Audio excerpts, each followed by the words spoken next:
In today's video, I'm going to show you guys how to get and download the Windows 7 calculator for your Windows 10 computer.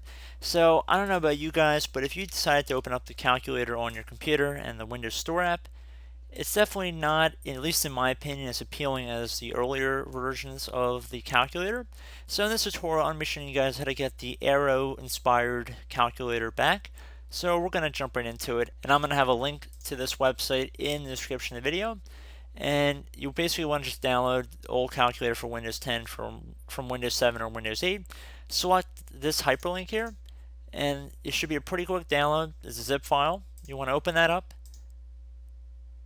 and now it should be something that says old calculator for Windows 10. Double click on it, and if you receive a user account control window, you want to select yes.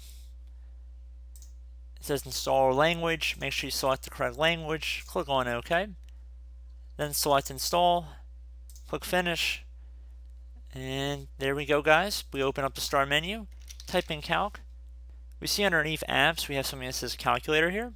If we open that up, we see we have our classic Windows 7, Windows 8 calculator back on our computer here. And if you wanted to make it more pronounced, just go and type in calc again.